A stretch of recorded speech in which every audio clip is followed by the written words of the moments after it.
As we've just seen the quotes come out from Richarlison in the last few minutes. How important is it to you that the right message from players is coming out both on the pitch and off the pitch at the moment? I think it's important for everyone. In this case, we knew that he had the problem. The conversation that I have had with him this morning was clear, and he recognized that he wanted to be on the pitch, he wanted to help, but he understands that we were trying to do the best for him at the same time and the best for the team, because with the problem with the strikers, we wanted to protect him. But okay, I think it's clear now, so a lot of people that they were talking at this time, they will realize that we were trying to do the best for the team, and that's it. Yeah, because it put a lot of pressure on yourself, didn't it? But at this moment in time, the way things are, I guess that's really important, that the right attitude, the right perception is put out there. Yeah, I think it's important. I was talking today with some senior players, and everybody understand that it's important to stick together. It's crucial if we want to. When you have a difficult time, then if you stick together, you know that later on you will be stronger. So I think it's just it's the same message that I am sending every time. So I have confidence that we will do well, and we have to be sure that the players are giving everything, and they are doing that. The reaction of the players on the pitch when we are losing is quite good. So they try until the end, and one thing is to be successful, one thing is to win games or not, but the other thing is to give everything on the pitch, and they are doing that. So that is the main message for me. They continue fighting and trying to do the best on the pitch, and hopefully we can avoid some mistakes and we'll have more chances to compete in every single game. And on a wider issue, you seem to be the one fronting up at the moment with the issues going on. Would it be helpful to you if, say, the owner, Mr. Moshiri, came out and tried to calm the fan base about what the plan is going forward? Do you think that's needed? To be fair, I was talking with Mr. Moshiri this morning. I have meetings with the chairman, with Denise, the chief executive. So I have conversation with them. They are supporting me because they know. I will say something that I said before. So they have experience changing managers. They have experience trying to adapt things, and it was not working. My feeling, and I don't know if you are an Everton fan or not, maybe not, but it doesn't matter. So, sorry, say again? You are? Oh, I think I am, yeah. Okay, that is fine. That is really good. Then, which is the feeling of the last years for any Everton fan? Success or frustration? Yeah, what do you think? I don't think you need me to answer that question. But so you know the answer, because I have a lot of friends that they are telling me the same. So they know that the problems are not just something that you can fix in 5 months. They know that you will need time, and they know that I think that we are going in the right direction. So one thing is what you can see on the pitch every weekend. Then the fans at the beginning, they could see what we were looking for, the intensity, the commitment, the way that we were playing. So everybody was delighted. Everybody was really happy. Then after the frustration of some years, everybody could see that we were going in the right direction. We cannot forget 2 or 3 things that sometimes people forget. It's just last year, the team was playing, or the squad was around 16 players on the pitch. You can do the numbers now, around 16 players during the whole season. That means that you have a lot of players that they were not available for different reasons, and some of them, a lot of them, they were injury prone. They have a lot of injuries. So they were losing around between 30-40% of the games because they were injured. So if you have 7 players and then you add some players like now we have players like Dominique was playing last year 85% of the games, and this year he's playing 18%. It's a massive difference. You lose Richarlison, that he was in the Copa America and the Olympic Games, 2 months injured with a bad tackle and a knee problem. And now he's injured because maybe has been overloaded. Like the majority of the other players, they are playing maybe more than they could expect if you manage a squad with 25 players, because we don't have too many. And then some of these players, they were not playing. Now we are trying to manage these problems of the past. We did well at the beginning. As soon as we have key players injured, then we have problems. And it's just to be sure that we take responsibility, because we know that we can improve things, but sometimes you cannot stop a broken bone of Andrew Stoughton or a knee of Tom Davies. or the metatarsal of Doucouré. So you cannot stop these things. You cannot control these things. You can try to avoid the others, the muscle injuries or these kind of things. But when you have players overload, like Richarlison is an example, then you have to deal with that. Then we are trying to deal with that.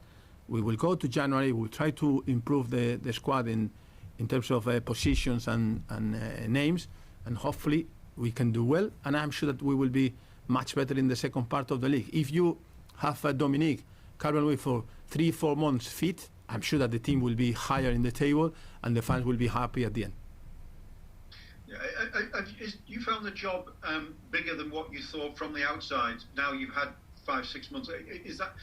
Have you found it more difficult or a bigger job than you expected? Yeah, I don't know exactly the meaning of bigger. I will say more difficult. No, maybe that is the reason why. So I knew about the challenge, but it's more difficult because at the beginning we identified the problems. After 1 month, we could see a lot of things that we wanted to change, but you cannot change things. I say so many times, Rome was not built in 1 day, so you cannot change everything. But when we were in this process, and we have big injuries, important injuries, we couldn't play calvert-lewin and Richarlison at the same time.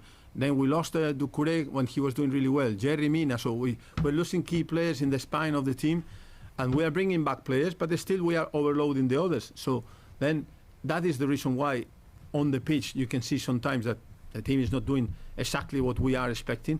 Still we are losing games because we are making mistakes, individual mistakes. Then we are working on all these things. The attitude of the players is quite good, so the majority of them, they are giving everything and they try their best. Then I'm sure that if we can add some people and then we bring back these players that they are key players for us, we will be stronger. And I will repeat again, and I don't want to say this after every press conference or every game or something, but I am sure 100% that the team will be much better, and the second part of the league we will be in a good position, and the fans will be happy with the way that the team is playing in terms of intensity, commitment, all these things. If you want to change other things, and you have to adapt things that maybe we don't have at the moment, and it depends on the transfer window, and that we can adapt these things. Just a couple more for me, quick ones. With regards to Chelsea, how do you approach that game? Because I guess there's a risk of sitting back and hoping to catch them on the counter-attack, isn't there, with Chelsea? They have a strong offensive line. Yeah, I think that everybody can see that the top sides, normally they have the possession, normally they are on top of you, and then they push and push. We were quite good in the counter-attack at the beginning. We have players up front that they have some pace. So then you have to adapt your system, your way to play, depending on the players that you have. You try to implement things, but what I say before, if you have important players injured, then you have to adapt everything depending on that. Then what we want to do there is just to be strong enough in defense and then play good counter-attack. If I say, no, we will have plenty of possession with the players that we have at the moment, so we know that we have to manage in a different way. And we were successful at the beginning. Hopefully we can be successful during the year, and hopefully we can be successful tomorrow. Just a final one for me then. With regards to, it's one we're asking all Premier League managers, with regards to the transfer window, would you take into account a player's vaccination status before you sign someone? Is that something that might be in the back of the mind? Yeah, to be fair, we have had this week a couple of meetings, and then we encourage the players to get the vaccine, to have everything under control for them, for the families, for everyone around. But at the end, it depends on them.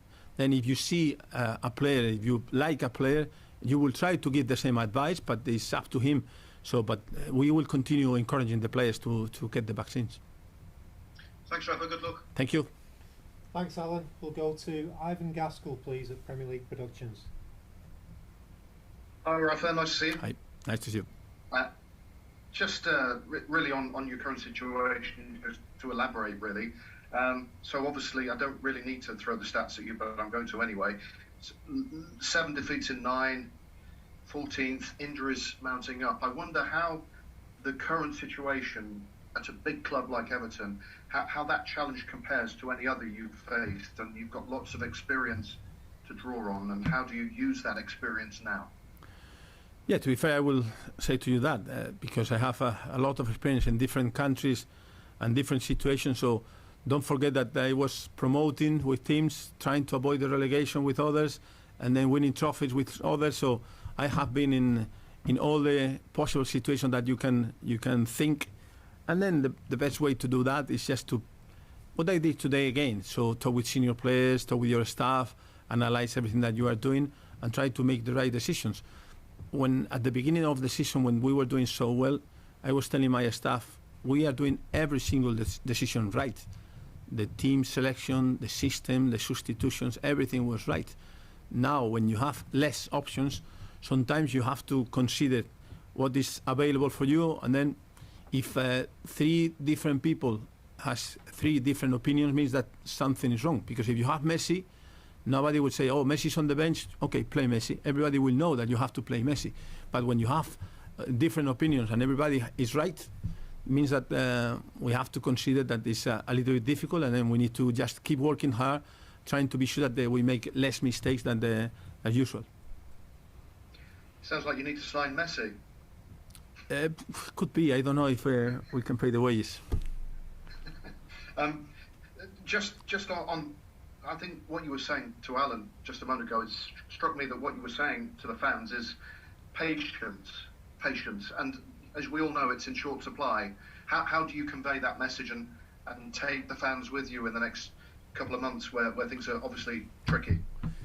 Yeah, I think we talk about the fans with me. The fans, they don't need to be with me. They have to be with his team, with his manager, and with the players, and supporting the club. So they did that from day one. So when people were speculating about what will happen, the fans were amazing from the beginning.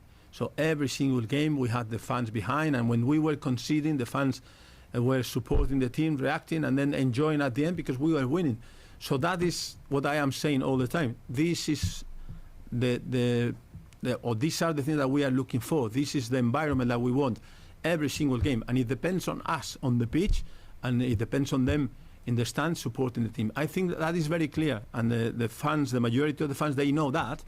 But we cannot help if we cannot win games. And I would say we have to give everything. They have to realize that the 4 or 5 years or whatever in the past has been frustration. Then now we are trying to change something, and we have the experience to do it. We did it in another clubs in the Premier League and also in another countries. So we can do it. It's just to be sure that we stick together, because that is crucial for us as a club, for the players, for the team, and the senior players. And you will be surprised with some of the senior players that they have been here for years. They know exactly what I'm talking about. They know exactly the problems, and they know that we have to find a solution, and they think that we're going in the right direction. But you have to win games, and then the people more emotional, they will understand that. But the people more analytic, I think that they know exactly what is going on. And you touched on the Chelsea game. I mean, they've lost 1 in 15 in all competitions, winning 10 of them. And obviously, there's a big gap between you and them right now. I wonder if there's a danger that the players could almost be beaten before they go on the pitch. How do you get the psychology right to approach a fixture like this? So the first thing that we did yesterday was starting working on the ideas, how we want to play, how we want to approach the game. And today was another training session doing the same. And then we finished the training session, and I was encouraging them to do exactly the same. So be sure that we go there with the idea to win the game. So we are not going to win the game. When I say that, I don't want any people with maybe just taking advantage of that. Say, no, on the front foot, if you want to win. Sometimes you have to win in the counter-attack. And then you are telling me the stats of Chelsea. So nobody can expect that we will go there and we will be having 70% of possession, and it will be impossible. Why? Because it's just 15 games and proving you that it's like that, and the last 2 or 3 years they are proving you that it's like that. Chelsea is quite strong, and then we have to have a plan that we can get the best from our players, and then try to take advantage of the weaknesses of Chelsea, that they are not too many. Thanks, Ivan. We'll Thank go you. to Alistair McGowan, please, at the BBC. Hi, Rafa. Hi. I just wondered, obviously, you mentioned about Richarlison there, but is there any update on Andros Townsend and Seamus Coleman injuries in terms of how long they might be out for? No, in terms of time, no. You know that Andrew has a broken bone, so that takes some time. We need to see how much, what they say, the specialist. And in terms of Seamus, he was pushing, so he has a swollen foot, but he's pushing. He's someone that he wants to help. So we are assessing him, and then we will decide about tomorrow. You mentioned there that you'd spoken to the owner, Fahad Mashouri. I just wondered whether you could tell us what his message was to you in terms of the support he's given you, because obviously there's been a lot of criticism from fans in particular, but what sort of message of support has he given to you? I will tell you, obviously I cannot give you all the details of a private conversation, but when I talk with the owner, with the chairman and with the chief executive, and I talk with them, I would say nearly every day, we are talking about what we want to do, what we are already doing for the future. So we are not just talking about the present, that we are also concerned about that because we want to win, but we are just thinking about the future, and then we are thinking about January, and not just January. After January, what can we do to be sure that the team and the squad is stronger? Don't forget what I said before. This squad was using 16 players, 16. So that means that, and we have lost some of them. So then we have to be sure that we are strong enough for this January transfer window. We have to be ready, and for the future too. And the conversations are quite positive and more about constructive, that what we want to do, or what we are doing now already, and support. It's just all the time. So everybody wants to win, but at the same time they know that it's a difficult time and we have to stick together. So you feel secure in your position? Yeah. So what I said before, when I came here, I came with the idea to be 3 years plus something with the new stadium. So what I say, experience means that sometimes you have difficult times, but still you have to keep doing your job the best way that you can, and then you know that one game can change everything. Don't forget that. One game will put us in the top 10, and we are talking about, what is going on, and we know that we have some injuries, and we know that if they come back, we will be stronger. Just last of all, with regard to the injuries that you've had this week, has that made you go to the owner or the hierarchy and say that basically you need more players in January? Has this strengthened your resolve to bring more players in January because of the injury crisis? No. They knew already, and we are working on that we needed to strengthen the squad. So if you listen to me when I say 16 players available the last year and even this year, means that still you have around 9 players that you are not using too much. That is the reason why we want to improve, and that is the reason why the fans are always expecting in January we can bring someone else. And the difficulty about January is that you don't have maybe some of the players that you want available, so you have to be sure that you bring someone that can help the team now, but at the same time, if you can bring someone that can help the team now and it's good for the future, you are improving the squad already. So I didn't need to tell them anything because we have been already working on that. Thanks, Alistair. Thank you. We'll go to Mike Hughes, please, at Radio Merseyside. Hi there, Rafa. Hi. Okay. Yeah, fine, thank you. You mentioned the phrase there, getting the best out of the players, and a manager of a football club has many jobs. That's the most important of the lot of them. Do you think at the moment that you are getting the best from the players? Because some of the second half in particular against Arsenal, Everton, fantastic, but it was back to what we've seen too much of recently against Crystal Palace, and that must frustrate you. The Everton players you have, even with the injuries, they've got to be better than that, surely. Yeah, but the second half against Crystal Palace, we were on top of them. We could draw the game a couple of times, so then we consider a late goal and change a little bit the perception, but the reality is that the team is reacting. If you analyze, I don't know how many games was playing Anthony Gordon last year. This year, he's playing, he's growing, he's improving. But then you could see Doucouré scoring goals, he's improving. Ben Godfrey now, after the COVID and then the first month, is improving. Then you can see players, obviously I will not talk about Gray or Townsend, that they were giving us a lot of things, but we are missing important players. That means that the players around, they have to manage in a different way, because you don't have the players that will make the difference and the players that normally you rely on them to make the difference. So I think that a lot of players, they are improving, and you see Coleman and you see Alan playing more minutes, but some of the problems are the same problems. You cannot change the problems in just signing 3 players. So we signed 3 players and 2 keepers, spending 1.7 million. So you don't expect to find a solution to 4 or 5 years of issues. And we are going little by little, trying to fix problems, and we will need some time. And again, and I have to say that, I am quite positive that we will do it. There was an improvement second half against Crystal Palace, but Everton started slowly again, didn't they? They started slowly against Wolves, better in the second half, slowly against Brentford, better in the second half. Yeah. Playing one half well in the Premier League generally doesn't get you much, does it? Yeah, each game is different, and then people were talking about tactics and systems, and then we changed to 3 in the middle against Crystal Palace because we wanted to keep the ball better, and we have to adapt quickly because they were on the front foot at the beginning. Then we need to react, and then little by little we were getting stronger. So sometimes it's what you want to do, and sometimes it's what the other team allows you to do, and it depends on the players that you have, and it depends on the problems that you have that you can manage. So if you don't have 3 or 4 players, when we didn't have Doucouré, we didn't have the energy in the middle of the pitch. So we brought Delph, that was helping the team, and then we brought Andre Gomez. But these players, they were not playing for a while. So Andre Gomez was not playing, was 66 or 70 days without training with the team. Then he came and he helped the team against Arsenal, but you cannot expect that he will be match fitness 3-4 days after, so it's impossible. And I know you mentioned before about the amount of sort of fit and available players you've had for much of the season.